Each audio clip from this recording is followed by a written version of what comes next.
എൻ്റെ പുതിയ വീഡിയോയിലേക്ക് എല്ലാവർക്കും സ്വാഗതം. നമുക്കറിയാം, ജൂൺ 21 വേൾഡ് യോഗ ദിനമാണ്.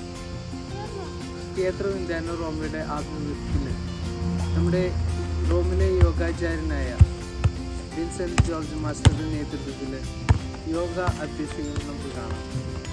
നല്ലൊരു ജീവിതചര്യയിലൂടെ നമ്മുടെ മനസ്സിൻ്റെയും ശരീരത്തിൻ്റെയും സന്തുലിതാവസ്ഥ നിലനിർത്തുക എന്നതാണ് യോഗ കൊണ്ട് അർത്ഥമാക്കുന്നത്. നമുക്കെല്ലാവർക്കും നന്നായിട്ട് അറിയാം. അപ്പം യോഗ നമ്മുടെ ജീവിതത്തിൽ അത്യന്താപേക്ഷിതമായ ഒരു ഘടകം കൂടിയാണ്. ഓരോ ആസനങ്ങളും നമ്മൾ ഉപയോഗിക്കുമ്പോൾ അതിൻ്റെ നമ്മുടെ പ്രാണനും നമ്മുടെ ശരീരവും നമ്മുടെ മനസ്സും ഒപ്പം എനിക്ക് തോന്നുന്ന ഒരു കാര്യമാണത്, ഏകാഗ്രമായ രീതിയിലുള്ള ഒരു യോഗ അഭ്യസിക്കാൻ നമുക്ക് സാധിക്കും. ജീവിതശൈലിയിലൂടെയും നമുക്ക് അനുദിനം നമ്മൾ ഉപയോഗിക്കുമ്പോൾ നമുക്കതിൻ്റെ ഒരു എഫക്റ്റ് നമ്മുടെ ശരീരത്തിനും മനസ്സിനും അനുഭവിക്കാൻ സാധിക്കും. നമ്മുടെ യോഗാചാരം അതും തന്നെയാണ് നമ്മോട് ഓർമ്മിപ്പിക്കുന്നത്. ക്രമമായ ഭക്ഷണ രീതിയും ക്രമമായ ജീവിതശൈലിയും അതുപോലെ തന്നെ ഈ യോഗ നമ്മുടെ ജീവിതത്തിൽ അഭ്യസിക്കുന്നതോടൊപ്പം നമ്മുടെ ജീവിതത്തിലേക്ക് നമ്മുടെ എഫക്റ്റീവായിട്ട് നമുക്ക് അനുഭവിക്കുന്ന ഒന്നുകൂടിയാണ്. അപ്പോൾ നിങ്ങൾക്ക് എല്ലാവർക്കും സ്വാഗതം. യോഗാചാര്യൻ്റെ നമ്മുടെ യോഗകൾ നമുക്ക് കാണാം. ജീവിതത്തിൽ അത് നിവർത്തിക്കാനായിട്ട് നമുക്ക് മാക്സിമം ശ്രമിക്കാം. നമുക്കൊരു കാര്യം ഓർമ്മിപ്പിക്കുന്നു, നമ്മൾ എന്ത് കാര്യം പട്ടപ്പെട്ടാണെന്ന് ചെയ്യരുത്. അത് വളരെയധികം ക്രിയാത്മകവുമായും അതുപോലെ തന്നെ മനസ്സിരുത്തിയും കൂടി ചെയ്യാനായിട്ട് ഓർമ്മിപ്പിക്കുന്നു. Okay, thank you. നമുക്ക് കാഴ്ചയിലേക്ക് കടക്കാം കേട്ടോ.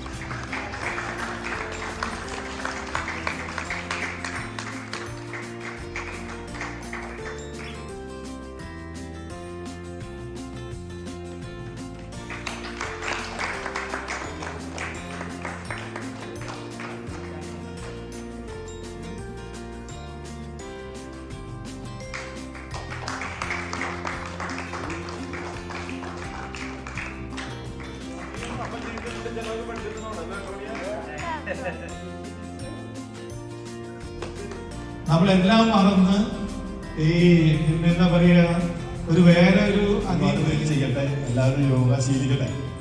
അപ്പൊ അങ്ങനെ ഒരു ചെറിയ കൂട്ടായ്മയുടെ ഒരു പ്രതിഫലനം കൂടിയാണ്. പതഞ്ജലി യോഗയെ ആസ്പദമാക്കിയാണ് ഞാൻ യോഗ പഠിപ്പിക്കുന്നത്.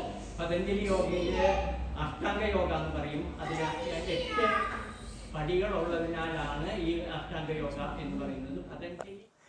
പതഞ്ജലിക്ക് മുമ്പേ ഭാരതത്തിൽ യോഗ ഉണ്ടായിരുന്നു, അത് ഉറപ്പ്. അപ്പോൾ ആ കാലത്ത് വിവർത്തനം ഇപ്രകാരമാണ്: പരമാത്മാവും ജീവാത്മാവും തമ്മിലുള്ള ബന്ധമാണ് അവിടെ നിർവചനത്തെക്കുറിച്ച് ഞാൻ 2 വാക്ക് പറഞ്ഞു. ഇനി പർപ്പസ് പല യോഗാചാര്യന്മാരും പല വിധത്തിലാണ് പറയാറ്. പല വിധത്തിലും പല പർപ്പസുകൾ ഞാൻ പറയാറുണ്ട്.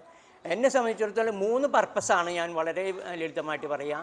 ഒന്ന് ദൈവത്തിന് വേണ്ടി, പിന്നെ എനിക്ക് വേണ്ടി, പിന്നെ സമൂഹത്തിന് വേണ്ടി. സമൂഹത്തിന് വേണ്ടി ഏറ്റവും ആദ്യം ഞാൻ വേണമെങ്കിൽ എൻ്റെ ഫാമിലിക്ക് വേണ്ടി, ഭാര്യയ്ക്ക് വേണ്ടി, മക്കൾക്ക് വേണ്ടി, പിന്നെ യോഗയിൽ ഇത് പറയുക പദ്മാസനം പറയുന്നത് ഇപ്രകാരമാണ് പറയുന്നത്: ഇതം പദ്മാസനം പ്രോക്തം സർവരോഗ വിനാശനം. കസേരയിൽ നിന്ന് ചെയ്യാം. ഞാൻ കസേരയിൽ നിന്ന് ചെയ്തല്ലേ ഇതാ.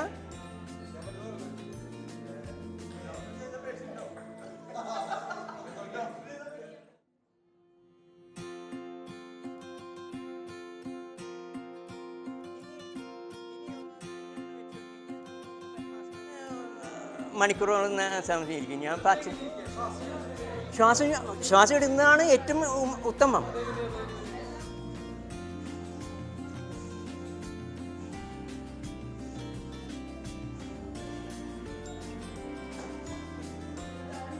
അയ്യോ,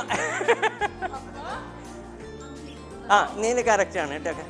കാൽപാദം ഒരു ഇതായിട്ടുണ്ട്, പക്ഷെ അവളുടെ കറക്റ്റ് വളരെ കറക്റ്റ്.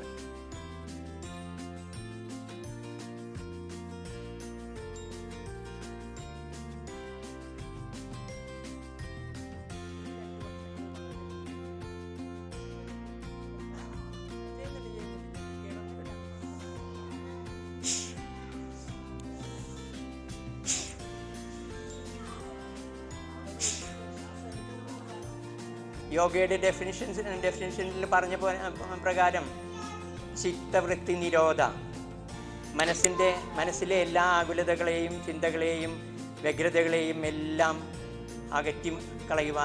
അകറ്റാൻ ഈ ശാന്തത നമുക്ക് ഉപകാരമാകണം. ഈ നിമിഷമെങ്കിലും നമ്മുടെ മനസ്സിലെ എല്ലാ ആകുലതകളും പോകണം. ഒരു നിമിഷമെങ്കിലും നമ്മുടെ മനസ്സിൽ മറ്റ് ചിന്തകളൊന്നും ഇല്ലാതിരുന്നാൽ നമ്മുടെ മനസ്സ് വളരെ ശാന്തമാകും.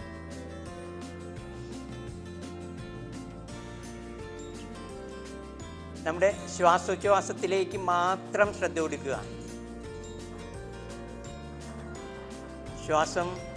നാം സാവധാനം ശ്വാസം എടുക്കുന്നു, ശ്വാസം വിടുന്നു. ശ്വാസം വിടുന്നതിനും നോർമൽ ശ്വാസോച്ഛ്വാസം. പക്ഷേ നമ്മുടെ മനസ്സിൽ തോന്നണം ശ്വാസം എടുക്കുന്നു വിടുന്നു എന്ന് തോന്നണം.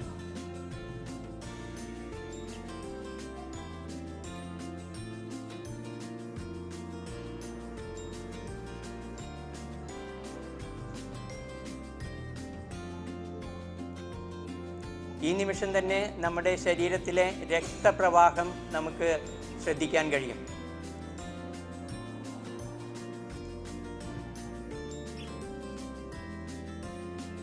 രക്തസമ്മർദ്ദം നമുക്ക് മനസ്സിലാക്കാൻ കഴിയും. വളരെ ശാന്തമായിട്ട് നമ്മുടെ കൈകളിലേക്കും കാലുകളിലേക്കും മുഖത്തുമൊക്കെ നമുക്ക് രക്തപ്രവാഹത്തിൻ്റെ ആ സ്ഫുടത നമുക്ക് അനുഭവവേദ്യമാകാൻ സാധിക്കും. പിന്നെ ജീവിതത്തിൽ ഏറ്റവും ആവശ്യമായ ഒന്നാണ് തന്നെ ഈ യോഗ എന്ന് പറയുന്നത്. അപ്പോൾ നമുക്ക് നമ്മുടെ ജീവിതത്തിൽ പ്രാവർത്തികമാക്കാനായിട്ട് മാക്സിമം ശ്രമിക്കുക. ഇത് നമുക്ക് ലൈഫിൽ ഏറ്റവും ഉപകാരപ്രദമായ ഒന്നും കൂടിയാണിത്. ഓക്കെ, അപ്പോൾ വീണ്ടും കാണാം നമുക്ക്. Okay, thank you.